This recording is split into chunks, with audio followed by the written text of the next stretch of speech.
customs of plan ඉතින් මේකේ අපි warranty මොන හරි දෙනවා නම් ඒක අදාළ terms and condition උතන ඉතින් type කරලා අපිට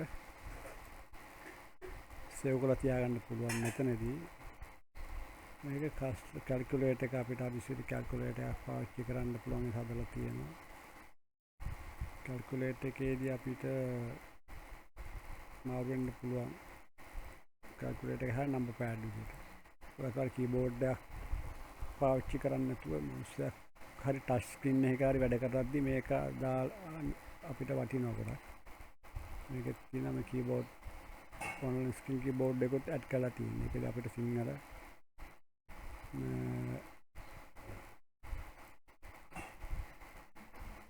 සිංහලෙන් type කරගන්න හදාගන්න පුළුවන්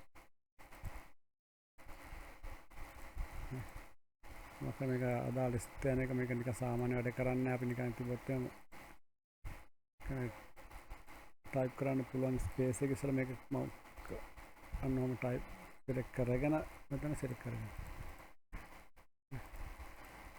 ඒ වගේ ඕන ප්‍රමාණය සිංහලෙන් අපිට ගහ ගන්න පුළුවන් ඊළඟට report section එක ගොඩක් වැදගත් section එකක් මේක අපිට ඕන කරන sales report purchase report, inventory report, profit and loss, balance sheet, expenses,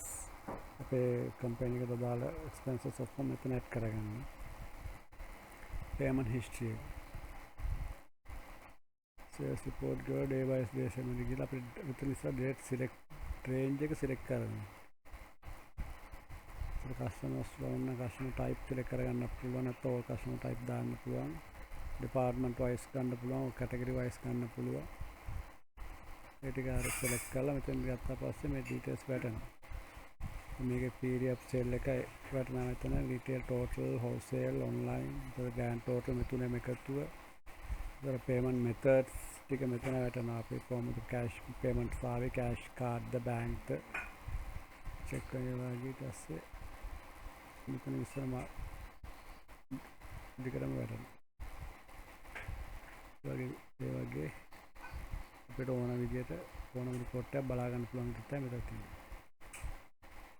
මෙතන close day අපි හිතමු දවස් අවසානයේ අපි මේක අනිවාර්යයෙන්ම කරන්න ඕනේ මෙතන සම්පූර්ණ දවසට opening balance එක මෙතන පෙන්නනවා cash sale, card sale, online, grand total pen live, මෙතන අපි ලාක්ෂුවේ ඉතුරු වෙන මුදල මෙතන අදාට වැටෙනවා ඒක අපේ cash මෙතන මුදලයි ලාක්ෂුවේ තියෙන මුදලයි ටැලි වෙනවා නම් අපි මෙතන close day එක දාන්නේ අපි තුමු දැන් මේක 50000ක් තිබ්බා අපි 40000ක් bank deposit කරනවා ඒක මෙතන එන්ටර් කරනවා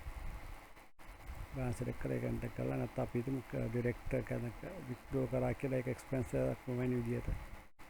ඒක enter කරලා ඔක්කොම කරලා ඒක අපි හිතමු ඊට පස්සුව මොන හරි වියදම් තිබ්බනම් ඒ ටික මෙතන enter කරලා